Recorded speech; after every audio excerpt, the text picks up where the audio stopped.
Charlie Downs with us, political commentator, looking at the big stories of the day.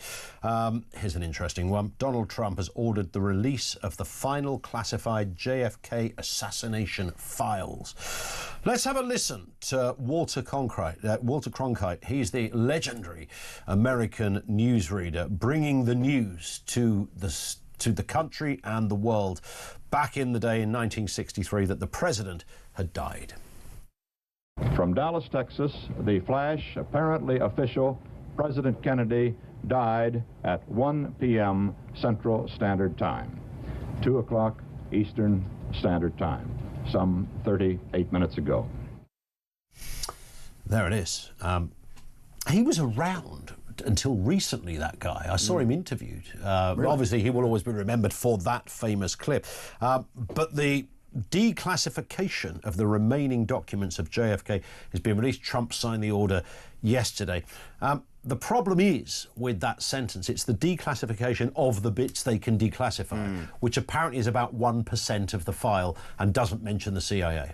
Well, there's a surprise. You know. I mean, I think that there must be a strategy at play here for Trump to be declassifying these documents, whether it is to show himself as being the great kind of deep state I think it is. Attacker, you know, the great transparency, you know, sort of bringer of transparency to what goes on in the government. But you're right. I mean, this isn't actually really, I think, going to give us the truth. I mean, it's interesting. If you read in 2023, there was a YouGov poll that found that 54% of Americans don't believe that Lee Harvey Oswald acted alone. You know, they believe that, you know, one organisation or group of individuals or another was involved. I mean, obviously there are numerous conspiracy theories about who was behind it. As you just mentioned, the CIA, that's a very big one. The Mafia, who JFK was known to have been to have collaborated with when winning Chicago.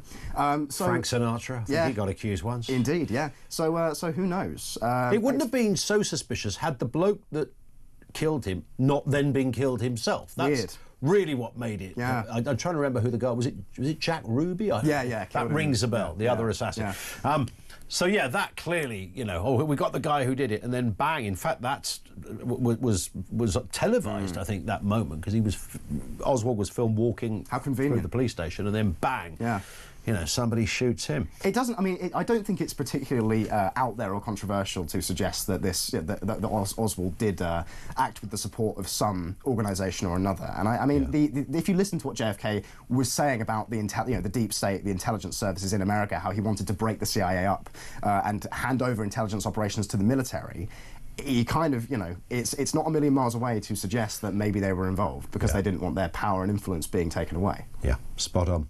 And a final one, Charlie. The civil service can still hire diversity staff despite a crackdown, so they can still go ahead. There's guidance phasing out EDI roles, equality, diversity and inclusion. Former Common Sense Minister Esther McVey's crackdown aimed to end standalone EDI positions, embedding diversity responsibilities into broader HR roles. Look, there's nothing wrong with employing, you know, there's nothing wrong with having a diverse workload. There's a lot wrong with saying, let's not employ some white people, even though you're actually in a country that is mostly white.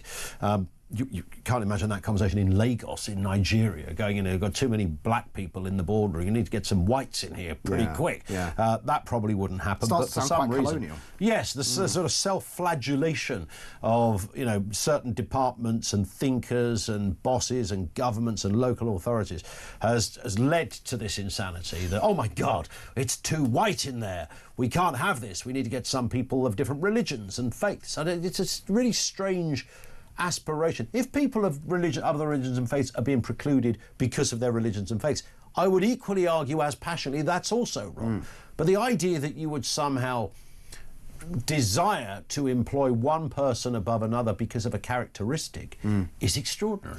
Well, back to the conversation that we were having earlier about the radicalisation of young men. I mean, this kind of stuff is the actual architecture of that radicalisation. When you tell young men, you know, you need not apply for this job because you are male, because you are white, and so on. That we saw that Westminster Council the other day, and others. Exactly. The NHS, the civil service, local government. It's no surprise that makes people angry because it's ridiculous and it's absurd, especially in a country that is majority white. I mean, mean, it's just ridiculous to discriminate against the majority. That just seems totally backwards. It's a bit weird. But, you know, I think there is a kind of a joke that goes around that as things are moving forward, Britain is becoming something like a woke North Korea, yes. Where the rest of Europe and indeed the West, with Trump entering office in America, with the AfD doing so well in Germany, with the National Rally doing so well in France and so forth, and even the EU itself moving to the right on things like immigration. Hungary and others. Hungary and so on, Austria, everywhere else, Romania. The Britain is starting to look like this kind of throwback, this kind of state that is stuck in this outdated political paradigm that everybody else views as being totally illegitimate, totally ridiculous, totally backwards, that the history books will report as being insane and destructive, and yet it seems that our governing class are intent still on pushing forward with this. Others have said that up until the resignation of Trudeau, this was Canada. You know, Canada was this super liberal, super progressive, bonkers country where, you know, people were discriminated against on the basis of race and sex and all the rest of it.